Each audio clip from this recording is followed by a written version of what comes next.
I need to testify. I just listened to one of my favorite podcast episodes of all time, and that is a very hard benchmark to reach, especially because it was on Glennon Doyle's podcast, We Can Do Hard Things, which so many of those episodes are amazing, blow my mind. This one had to have been my favorite.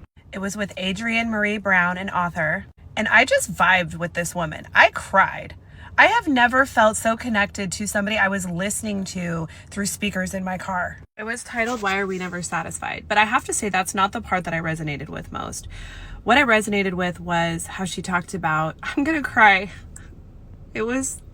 She talked about how we need to listen to our bodies because our bodies tell us what we want to do, which I had an inkling that our intuition was what we wanted to do. I learned that this year in my middle age. I should have known that earlier, but I didn't, because church and society and so many things will tell us what we should be doing. And so we confuse that with our intuition. I realized that your intuition is what you want to do. And oftentimes she says that what we want to do is not necessarily good for us. What our body wants to experience, what we need to learn is often not good for us. That's something that religion confuses in our minds often. It's like what we should want, i.e. our intuition, should be good for us at all times. And if it's not good for us, it's of the devil and therefore can't be our intuition or what we want. But that's false. An example is in my last relationship, my body was screaming at me that this was wrong, I was dysregulated, this was not a safe place. But something deep within me wanted to be in that relationship.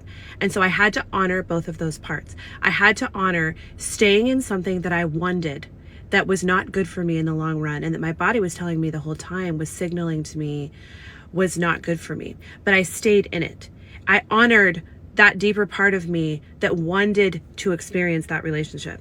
And it broke my heart, but it led me into this version of myself that I don't know that I could have ever excavated if I had not gone through that relationship. So there are paradoxes in life where we're doing things we want to do that are not necessarily good for us. Sister Amanda Doyle talks about how being satisfied is kind of an overrated goal, because part of being human is having this longing and this need and having it never be requited. And so we aren't going to be satisfied, and that's okay. That's part of the human experience. What that unrequited need propels us to do, if we are honoring it in its highest form, is to create, is to do things that bring us joy, to follow our life's purpose. But often we get so confused by society's messages as to what should satisfy us. Like healthy food should satisfy us. Exercise should satisfy us. Not eating bad food should satisfy us. Having a career, buying into the system of capitalism, making a bunch of money should satisfy us. But it doesn't, because look at billionaires. They have everything. They have the entire world and they're still not satisfied. That stuff does not satisfy us. And they talked about how when we listen to our urges, our body deep within kind of telling us what we want. Now, these are not urges for like numbing, like, oh, I just want to go get shit faced because I'm overwhelmed. And that's a way to check out and lose touch with what our body needs or wants, or like what our soul is telling us through our body that it needs. It's the little urges. It's like, you know what I want to do right now? I kind of want to write in my journal. Like, I feel like I have some stuff on my mind. I need to get it out. I'm just going to do that. Or I need to get my feet on the ground. Like, I need to walk. Or if we have plans with a friend and it comes up to, the hour that we're supposed to meet them, and we just realize, I don't want to go out. I don't want to be out in the wild. I don't want to feel other people's energy. I need to just hunker down. It's telling our friend, hey, I'm not going to be able to make it today. It's like honoring those little urges that tell us what we need to do. Being satisfied is honestly just feeling like it's enough. It's enough. We don't need to have all the things. We don't need to, as the billionaires have shown us, have everything.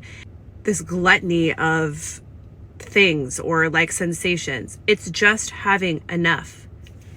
It's also just honoring that the things that your soul tells you it needs, those little nudges, those are for you specifically. And it's not our job to go out and try to convince people that our way is the right way and that our nudges or our urges or how we choose to live our life is the way to live. It's just honoring that within ourselves And then as we do that, we determine who we are. We discover who we are. And so we all have these things that we will feel these inclinations towards. And that is our life's purpose.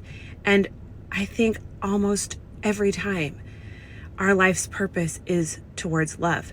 It is to unify us with others. It is to validate another's experience.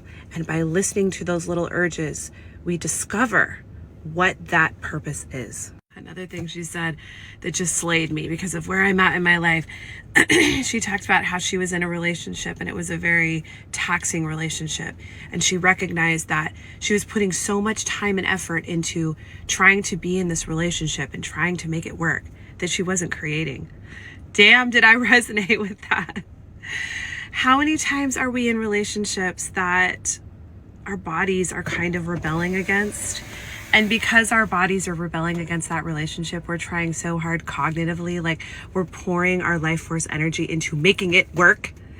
And when we do that, it takes away that life force energy from us to create, to find our life's passion, to contribute to that unification that I was talking about earlier. When we do find our passion, it leads us towards love. It takes a brave ass soul to step back and say, this relationship is robbing me of that sacred experience, and to honor yourself. As Adrienne says in this podcast, you have to break your own heart sometimes. Trust the sensation, because the sensation leads you to the most wonderful, bombastic life. If I had to sum up this episode, that would be it, and that is from Adrienne's words. I highly recommend checking out this episode.